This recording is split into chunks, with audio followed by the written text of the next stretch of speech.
Bismillahirrahmanirrahim. Assalamualaikum warahmatullahi wabarakatuh. Perkenalkan, nama saya Abdullah Muhammad Zabidin dengan dua rekan saya yaitu Khalil Lukmanul Akmal, Emalia Firiski dari kelompok 11. Nah, di sini kita akan membahas sedikit tentang spotted bed electrode atau yang bisa disingkat SBE, yaitu salah satu penerapan dari electroplating.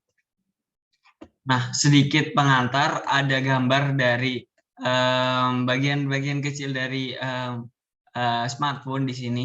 Pertama, mungkin karena perubahan zaman, perubahan kondisi zaman ya, dan kebutuhan akan hal kecil, simple, serta hal-hal yang tiny itu meningkat dari industri.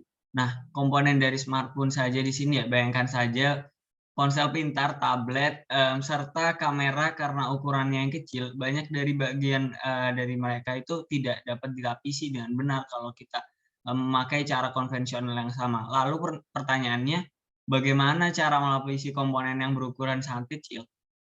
Nah, jawaban dari pertanyaan-pertanyaan tersebut adalah spotted bed electrode yang hadir sebagai solusi dari permasalahan yang ada.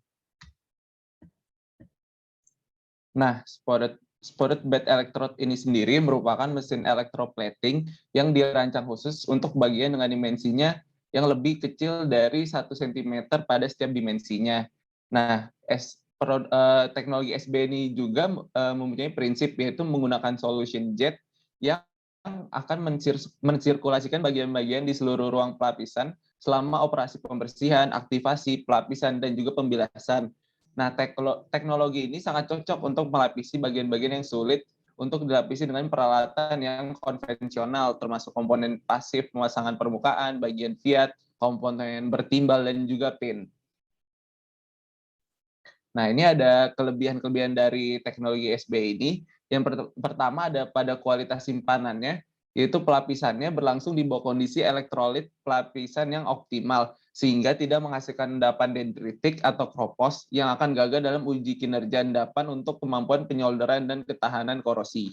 Yang kedua, pada distribusi logam berlapisnya. Nah, SBE ini distribusinya lebih baik daripada cara konvensional, dikarenakan keranjang anoda melingkar yang mengelilingi ruang pelapisan mempertahankan jarak yang sama antara anoda dan unggun bagian-bagian yang bergerak katodik, sehingga menghasilkan kerapatan arus pelapisan yang seragam.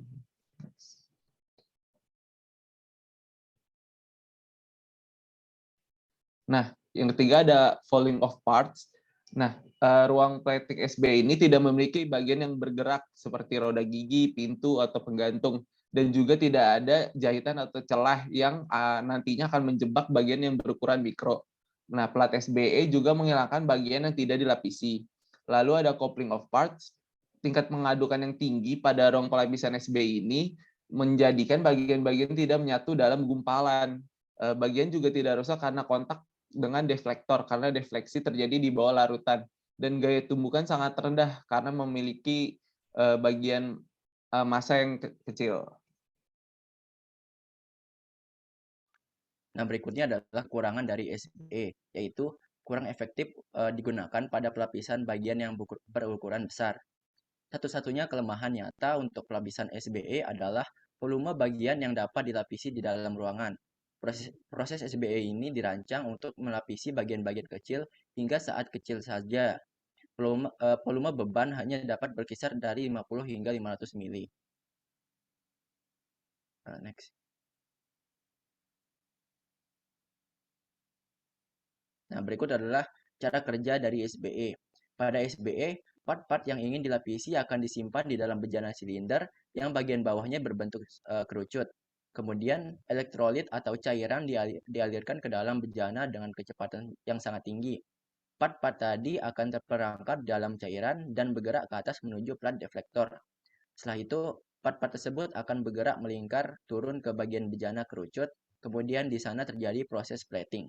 Pada akhirnya, part-part tersebut akan terlapisi dengan merata. Sekian dari kelompok kami, terima kasih. Assalamualaikum warahmatullahi wabarakatuh.